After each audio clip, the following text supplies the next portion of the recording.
Ζήσε μέρες ραδιοφώνου.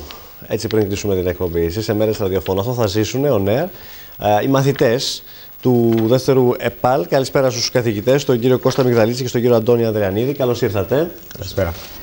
Ωραία πράγματα, οι μέρες ραδιοφωνίας και έχετε κάνει μια πάρα πολύ ωραία δουλειά εκεί. Δώσαμε το φωτογραφικό υλικό με τους συνεργάτες μου λίγο πριν την εκπομπή και έχετε φτιάξει ένα κανονικό ραδιοφωνικό σταθμό μέσα στο σχολείο, έτσι. Κανονικότατο. Με 2 στούντιο, ένα κύριο. Που θα ζήλευαν πολύ επαγγελματική ραδιοφωνική σταθμή, πρέπει να σας πω. Broadcast console. Ακριβώς. Για πείτε μας την πρωτοβουλία αυτή. Ας πούμε ότι τώρα είναι το ραδιόφωνο. Και αυτό εντάσσεται σε μια γενικότερη, έτσι, α το πούμε βαρύγδουπα, κοσμοθεωρία που έχουμε. Ότι επειδή η κρίση μπορεί να αποτελέσει άλοθη για χαλαρότητα, εμείς δεν θα το επιτρέψουμε αυτό και είτε μέσω εκδηλώσεων όπως το ραδιόφωνο και η προσπάθεια να φτιάξουμε μαθητές και εκπαιδευτικούς ραδιοφωνικούς παραγωγούς, είτε με οτιδήποτε άλλο στείλουμε στο δεύτερο ΕΠΑΛ, προσπαθούμε να κάνουμε ακριβώς αυτό, να μην αφήσουμε οποιαδήποτε κρίση, μιζέρια ή οτιδήποτε άλλο. Βλέπουμε εδώ και τις σχετικές φωτογραφίες από το στούντιο που έχετε φτιάξει, με παιδιά ηχολήπτες αλλά και παραγωγούς. Βλέπουμε ότι έχετε τα απαραίτητα μηχανήματα, τους υπολογιστές, τα μικρόφωνα, ένα σύγχρονο ραδιοφωνικό στούντιο. Πάρα πολύ ωραία. Εξαιρετική δουλειά. Μπράβο. Και είναι πολύ πολύ σημαντικό σε περίοδους κρίσης, όπως πολύ σωστά είπατε, να γίνονται πράγματα. Να γίνονται ουσιαστικά πράγματα τα οποία υπό πραγματικές συνθήκες τα παιδιά δουλεύουν, έτσι, στη συγκεκριμένη περίπτωση. Αυτό είναι το δεύτερο. Ναι. Υπό πραγματικές συνθήκες, αυτή τη στιγμή βγαίνουμε μέσω web. Όραμά μας είναι να βγούμε στο. Ποιο είναι το site, για να δούμε, ποιο είναι το site. radio.myseats.gr. Πολύ ωραία. Έχετε συνδέσεις με Skype, λέτε, με επαγγελματίες ραδιοφωνικούς παραγωγούς. Θα γίνουν αυτά το Σάββατο αύριο στις 7. Παρουσίαση του ραδιοφωνικού σταθμού, ναι. Είναι μια γιορτή για το ραδιόφωνο, για μας. Ο στόχος είναι να βγείτε στον αέρα, δηλαδή.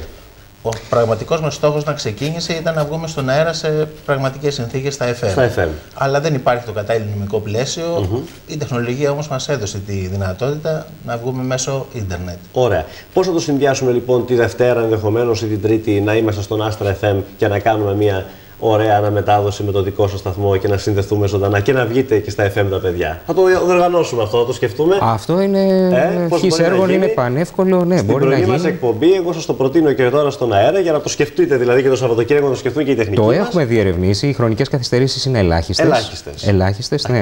Τόσο που δεν ενοχλείται ο άκρος. Η Εθνική Επιτροπή Τηλεπικοινωνιών μας είπε ότι ο νόμος είναι πάρα πολύ παλιός και ότι δεν δίνουν συχνότητα ούτε καν στα πανεπιστήμια για έρευνα. Αλλά εμείς θα το συνεχίσουμε, θα το παλέψουμε. Καλά, και διαδικτυακά. Μια χαρά είναι, εγώ θα σας πω, με την έννοια ότι πλέον πολλοί κόσμος ακούει από το διαδίκτυο. Τι πρόγραμμα παίζετε, τι έχετε δηλαδή? Αυτή τη στιγμή μόνο μουσική. Υπάρχει δηλαδή μια βάση γύρω στα 1000 τραγούδια και επειδή είναι αυτό το πρώτο στάδιο, το πειραματικό, έχουμε μόνο μουσική.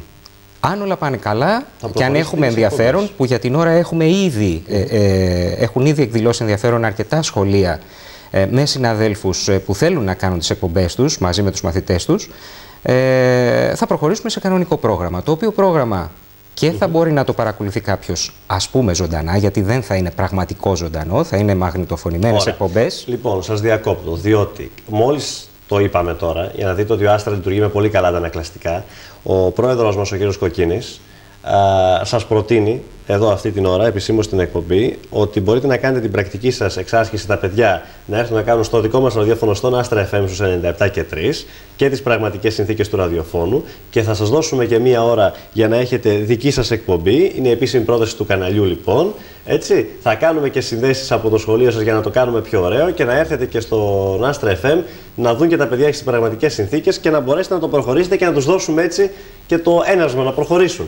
Ό,τι καλύτερο είναι, γιατί από την αρχή αυτό σκεφτόμασταν, ότι δεν αρκεί μόνο να έχουμε ένα ωραίο στούντιο, το θέμα είναι να προσομοιώνουμε τον επαγγελματικό χώρο. Ακριβώς.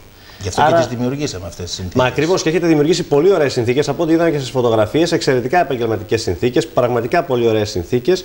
Οπότε ο Άστρα είναι κοντά σας και σας στηρίζει σε αυτό, στηρίζει και τα παιδιά και θα το συνεννοηθούμε να δούμε πώς μπορούμε ακριβώς να το τρέξουμε. Για να βγει η φωνή των παιδιών, γιατί ξέρω ότι έχουν και όρεξη και ταλέντο. Έμαθα ότι έχουν πολλά παιδιά από αυτά πολύ ταλέντο σε αυτό και με πολύ αγάπη το κάνουν.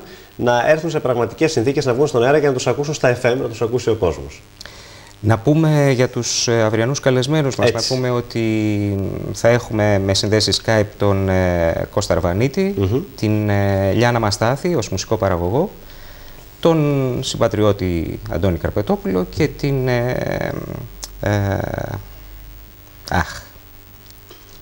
το ζωντανό πάντα είναι η Βασιλεία Ζερβού. Ναι, είναι η διευθύντρια της ραδιοτηλεόρασης. Okay. Πολύ ωραία. Λοιπόν, αύριο αυτά θα γίνουν στο χώρο του εργαστηρίου. Το πρώην πολυκλαδικό λοιπόν. Και θα είναι και τα παιδιά, φαντάζομαι, όλα εκεί, έτσι να παρακολουθήσουν όλο αυτό. Παρεμπιπτόντως, πήραμε και μια δεύτερη διπλή χαρά τώρα, γιατί είδαμε παλιό μαθητή μας μέσα στο κοντρόλ. Ακριβώς, που εργάζεται στον Άστρα, άρα. Βγάζουμε καλό υλικό. Ακριβώς. Και είναι από τους καλύτερους συναδέλφους που έχουμε εδώ και σας ευχαριστούμε, γιατί αν τον έχετε βγάλει εσείς είναι πραγματικά εξαιρετικός. Λοιπόν, σας ευχαριστώ θερμά. Θα τα πούμε πάλι αύριο. Πριν κλείσουμε, βοηθήστε με να κάνω την κλήρωση, γιατί πρέπει να φύγουμε αμέσως. Είναι και 58. Από το 1 έως το 91 θέλω να μου πείτε 3 νούμερα εσείς για τα εισιτήρια της νίκης Βόλου. Το 33. Το 33.